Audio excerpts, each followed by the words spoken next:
नमस्कार दोस्तों, स्वागत है आप सबका हमारे यूट्यूब चैनल पे। तो चलिए दोस्तों, आज हम बात करने वाले हैं टाटा मोटर्स शेयर के बारे में। तो टाटा मोटर्स के लिए यहाँ पे काफ़ी बड़ी अपडेट्स निकल के आ रहे हैं। ये जो शेयर है आपका 2:1 की रेशो से आने वाले दिनों में यहाँ पे स्प्लिट हो सकता है और इसका ऑफिशियली कंफर्मेशन भी ऑलरेडी आ चुका है। और एक और बड़ी अपडेट है कि यहाँ पे ब्रोकरेज फर्म की तरफ से यहाँ पे क्रेडिट रेटिंग जो है वो यहाँ पे इम्प्रूव करी गई है। तो किस ब्रोकरेज फर्म ने किस तरीके से क्रेडिट रेटिंग इम्प्रूव करी है, पूरा डिटेल में डिस्कशन करेंगे और इसका क्या यहाँ पे इम्पैक्ट पड़ सकता है स्टॉक के प्राइस के ऊपर। और साथ में ही यहाँ पे कुछ बड़े बड़े ब्रोकरेज हाउसेस ने यहाँ पे जो टारगेट्स है, किस तरीके से टारगेट्स दिए हुए हैं, तो वो भी हम यहाँ पे डिस्कस करने वाले हैं। तो चलिए दोस्तों, वीडियो शुरू करते हैं। तो यहाँ पे सबसे पहले थोड़ा सा इसका प्राइस एक्शन हम देख लेते हैं। तो आप यहाँ पे देख सकते हो, मैंने अपने लास्ट वीडियो में आपको बताया था, जब मैंने टाटा मोटर्स का ही आपका यहीं पे कही था, तो वो टाइम पे बताया था कि लगभग अगर आपको यहाँ पे अगर आपका एंट्री मिस हो चुका है तो डायरेक्टली कहीं भी नहीं घुस जाना है। आपको जो लेवल मैंने बताया था लगभग 850 के आसपास का आपको लेवल मैंने आपको बताया था। जैसे कि आप देख सकते हो 4 जून को जो यहाँ पे गिरावट आई थी तो लगभग स्टॉक आपका 855 के आसपास तक आ चुका था। तो कहीं ना कहीं ये लॉन्ग टर्म इन्वेस्टर्स के लिए काफ़ी अच्छा मौका था और यहाँ से स्टॉक आप देख सकते हो अगेन अपने ऑल टाइम हाई की तरफ बढ़ने के लिए यहाँ पे रेडी हो चुका है। और अभी आपको बता दूं, जो ब्रोकरेज हाउसेस है यहाँ पे अच्छे खासे टारगेट दिए हुए हैं। लगभग जो बड़ा टारगेट है वो 1200 से ऊपर का टारगेट यहाँ पे दिया हुआ है, पूरा डिटेल में देखेंगे। तो दोस्तों, टाटा मोटर्स के लिए न्यूज़ कुछ इस तरीके से निकल के आती है कि ये जो है 2:1 की रेशो से स्प्लिट हो सकता है। और जो डिविडेंड भी है, डिविडेंड भी लगभग 28 तारीख तक का ये डिविडेंड का जो पेमेंट है, लगभग बताया जा रहा है कि 28 जून तक डिविडेंड का पेमेंट आ जाएगा। यहाँ पे बताया जा रहा है कि लगभग करंट मार्केट प्राइस से स्टॉक अभी भी 24% की अपसाइड दिखा सकता है आने वाले दिनों में। चलिए दोस्तों, आगे बढ़ते हैं। आगे आप यहाँ पे देख सकते हो जो मैक्सिमम टारगेट, हाईएस्ट टारगेट जो दे रखा है स्टॉक के लिए, वो है लगभग 1235 का। तो 1235 का यहाँ पे टारगेट है। स्टॉक अभी लगभग आपका ट्रेड कर रहा है 1000 के नीचे। तो यहाँ से लगभग 24% की अपसाइड अभी भी बनती है as per the brokerage houses. आगे आप यहाँ पे देख सकते हो जो डिविडेंड की पेमेंट की जो डेट है वो यहाँ पे फिक्स करी गई है। 28 जून को डिविडेंड आपके अकाउंट में आ जाएगा। और डिविडेंड की पे आउट होने के बाद यहाँ पे जो फोकस रहेगा कंपनी की तरफ से वो रहेगा डीमर्जर के ऊपर। जो आपको ऑलरेडी पता है, इनका डीमर्जर होने वाला है 2:1 की रेशो से। तो वो डीमर्जर अभी फोकस में आ सकता है, जो यहाँ पे 2 एंटिटीज़ में ये स्टॉक आपका आने वाले दिनों में स्प्लिट हो सकता है। और इसका जो अप्रूवल है बोर्ड ने ऑलरेडी यहाँ पे दे दिया है कि जो लिस्टेड एंटिटी है, आप यहाँ पे देख सकते हो, कमर्शियल व्हीकल बिजनेस अलग हो जाएगा और पैसेंजर व्हीकल बिजनेस अलग हो जाएगा। और बताया ऐसा भी जा रहा है कि जो पैसेंजर व्हीकल्स है उसमें भी अगेन यहाँ पे आने वाले दिनों में आपका जो JLR और जो EV है वो यहाँ पे अलग हो जाएगा। तो ऐसा भी न्यूज़ है, लेकिन ऑफिशियली भी उसका कोई कंफर्मेशन नहीं आया। लेकिन अभी फिलहाल के लिए ऑफिशियल कंफर्मेशन कुछ इस तरीके से है कि कमर्शियल व्हीकल अलग हो जाएगा और पैसेंजर व्हीकल अलग हो जाएगा। तो ये दोनों बिजनेसेस यहाँ पे अलग हो जाएंगे, जिसके कारण स्टॉक भी आपका 2:1 की रेशो से यहाँ पे स्प्लिट हो सकता है। तो चलिए दोस्तों, आगे बढ़ते हैं। आगे अभी हम देख लेते हैं कि जो क्रेडिट रेटिंग एजेंसीज है उन्होंने यहाँ पे किस तरीके से क्रेडिट रेटिंग यहाँ पे इम्प्रूव करी हुई है, किस तरीके से रेटिंग दे रखी है स्टॉक के लिए। तो यहाँ पे जो क्रिसिल है, क्रिसिल रेटिंग ने यहाँ पे टाटा मोटर्स के ऊपर जो रेटिंग दी है वो है लगभग AA+ स्टेबल की यहाँ पे उन्होंने रेटिंग दे रखी है। अभी पहले वाली जो रेटिंग थी यहाँ पे आप देख सकते हो AA/पॉजिटिव की रेटिंग थी। तो AA रेटिंग से यहाँ पे आई है उनकी AA+ की रेटिंग।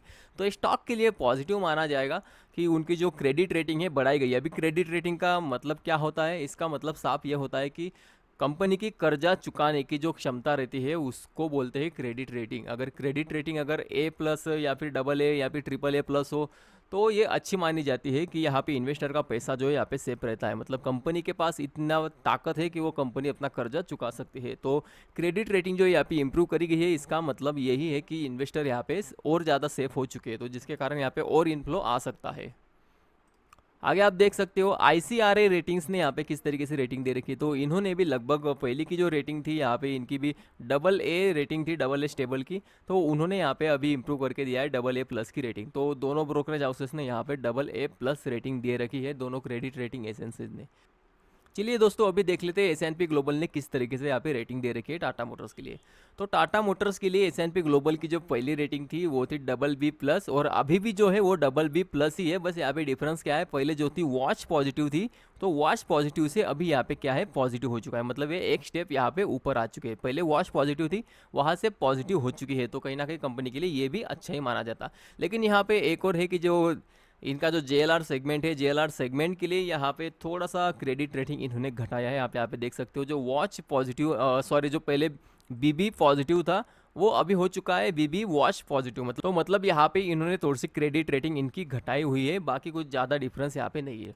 देन आप यहाँ पे देख सकते हो जो ICICI सिक्योरिटीज़ है उन्होंने यहाँ पे किस तरीके से रेटिंग दे रखी है। तो इनकी जो रेटिंग है रिड्यूस की रेटिंग है, और इनका जो टारगेट है लगभग 915 का टारगेट के लिए अभी भी बरकरार है। तो इन्होंने रेटिंग में कुछ यहाँ पे सुधार नहीं किया, इन्होंने मेंटेन रखा है रिड्यूस की रेटिंग को। तो ये यहाँ पे थोड़ा सा पहले से ही ये बेरिश थे स्टॉक के ऊपर, तो अभी भी ये बेरिश है, ठीक है।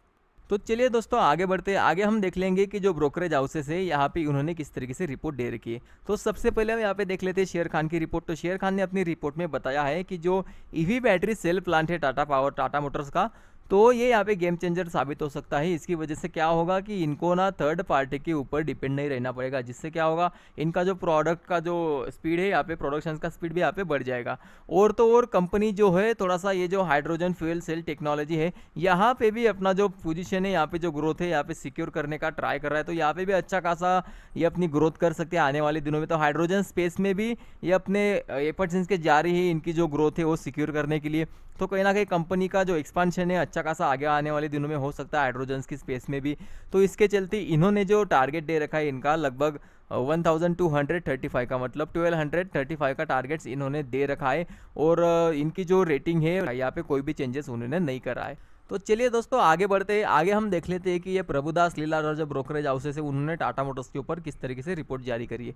तो इन्होंने कहा है कि इनकी जो टाटा मोटर की जो एनुअल एनालिस्ट मीटिंग थी यहाँ पे इन्होंने मीटिंग अटेंड करी थी। तो वहाँ पे कंपनी ने यहाँ पे डिटेल ओवरव्यू रखा हुआ है कमर्शियल व्हीकल के ऊपर, पैसेंजर व्हीकल के ऊपर और इलेक्ट्रिक व्हीकल के ऊपर, एंड इनकी जो ग्रोथ आउटलुक है उनके ऊपर। तो यहाँ पे इनके चलते ये जो प्रभुदास लीलाधर जी है, ये जो ब्रोकरेज हाउसेस है उन्होंने यहाँ पे बोला है कि कंपनी का जो एम है यहाँ पे डेथ फ्री होने का एम है लगभग फाइनेंशियल ईयर 25 तक का। और कंपनी ये बिलीव भी करती है कि जो इनका जो डीमर्जर है सीवी बिजनेस जो है इनका अच्छा खासा इंप्रूव हो सकता है इसकी वजह से। और जो इनका एम है आगे आने वाले दिनों में कि जो ईबिटा मार्जिन है नेक्स्ट फ्यू ईयर्स में ईबिटा मार्जिन को भी ये अच्छा खासा ऑप्टिमाइज कर लेंगे, इसको भी इंप्रूव कर लेंगे। तो कंपनी का जो फोकस ईबिटा मार्जिन के ऊपर है, उसके बाद में डेथ फ्री होने के ऊपर है। तो कहीं ना कहीं कंपनी का आउटलुक यहाँ पे अच्छा दिख रहा है इनको। तो उसके चलते इन्होंने टारगेट भी यहाँ पे अच्छे खासे दे रखे। और आगे इन्होंने अपनी रिपोर्ट में और कहा है कि लगभग फाइनेंशियल ईयर 27 से लेके 30 तक का इनका जो एम है यहाँ पे, इनका जो एबिटा है लगभग एबिटा मार्जिन 10% से यहाँ पे ग्रो हो सकता है। और जो मार्केट शेयर है वो भी यहाँ पे 80 to 20% से यहाँ पे ग्रो हो सकता है। तो काफ़ी बड़ी अपडेट यहाँ पे प्रभुदास लीलाधर ब्रोकरेज फर्म की तरफ से यहाँ पे निकल के आती है। आगे आप यहाँ पे देख सकते हो ये अभी भी पॉजिटिव है टाटा मोटर्स के ऊपर। और ये इनके जो मेन रीज़न, 4 रीज़न इन्होंने यहाँ पे दे रखे। तो पहला रीज़न है हेल्थी ग्रोथ आउटलुक की वजह से यहाँ पे पॉजिटिव है। उसके बाद इनका जो कैपेक्स होने जा रहा है, capex propose for respective business to deliver a sustainable product portfolio. तो इनका कैपेक्स अच्छा खासा यहाँ पे कर सकते हैं। और अगर आप यहाँ पे देखोगे तो मार्केट शेयर एक्सपांशन यहाँ पे हो सकता है, जिसकी वजह से भी इन्होंने यहाँ पे पॉजिटिव व्यू इनके ऊपर रखा हुआ है। अगेन यहाँ पे जो फोर्थ बड़ा रीजन निकल के आता है वो है सस्टेन ग्रोथ रेट। तो यहाँ पे इनकी जो ग्रोथ रेट है यहाँ पे अच्छी खासी सस्टेन कर सकती है आने वाले दिनों में। तो जिसके चलते इन्होंने यहाँ पे अच्छे खासे टारगेट भी दे रखे, लगभग 1089 के टारगेट्स इन्होंने दे रखे। तो दोस्तों ये था आपका टाटा मोटर्स पे अलग अलग ब्रोकरेज फर्म की तरफ से जो भी यहाँ पे रिपोर्ट निकल के आती है, जो भी रेटिंग एजेंसीज ने यहाँ पे किस तरीके से क्रेडिट रेटिंग दे रखी है। तो ये ओवरऑल यहाँ पे अपडेट थी। अभी हम यहाँ पे इंपॉर्टेंट बात कर लेंगे कि अगर स्टॉक अगर आपका अच्छा है तो एंट्री आपको क्या करना है। ऐसा नहीं है कि कहीं भी एंट्री कर लेना है, ठीक है। अभी स्टॉक जो है आपका लगभग 993 के आसपास में ट्रेड कर रहा है, लगभग 1000 के आसपास अभी ये रेजिस्टेंस ले रहा है। और रिसेंट जो इसका हाई था लगभग 1050 के आसपास आया था, और जो अभी ऑल टाइम हाई था वो था लगभग 1066 के आसपास में कहीं। तो यहाँ से लगभग ये जो ट्रेंड अगर आप देखोगे तो रिसेंट हाई को ये ब्रेक नहीं कर पा रहा है। इसका मतलब क्या है, ये अगेन यहाँ पे लगभग 1030 के आसपास में कहीं आके फिर से रुक सकता है, या फिर जो 1010 के आसपास रेजिस्टेंस लिया है तो हो सकता है कि यहाँ पे थोड़ा सा टाइम पास करे और अगेन थोड़ा सा डीप हमें स्टॉक यहाँ पे दे दे। तो रेंज मार्क करके रखना, ऊपर में ये जो रेंज है ना एक रेजिस्टेंस रेंज है, यहाँ पे और थोड़ा सा कंसोलिडेशन जारी रह सकता है। और फाइनली कुछ यहाँ पे अगर ब्रेकआउट आता है तो रिटेस्ट के बाद यहाँ पे अच्छा खासा ब्रेकआउट माना जा सकता है।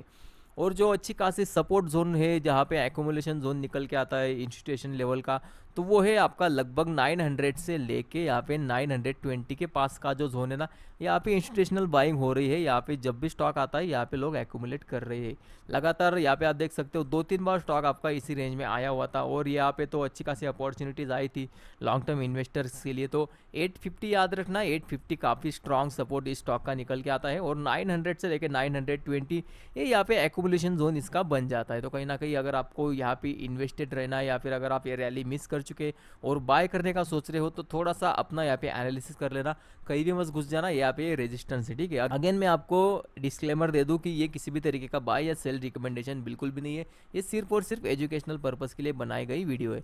तो दोस्तों अगर आपको वीडियो अच्छी लगी होगी तो एक लाइक ज़रूर कर देना और ऐसी वीडियोस देखने के लिए प्लीज़ हमारे चैनल को सब्सक्राइब भी कर देना। तो चलिए फ्रेंड्स, आज के लिए बस इतना ही, मिलते हैं नेक्स्ट वीडियो में।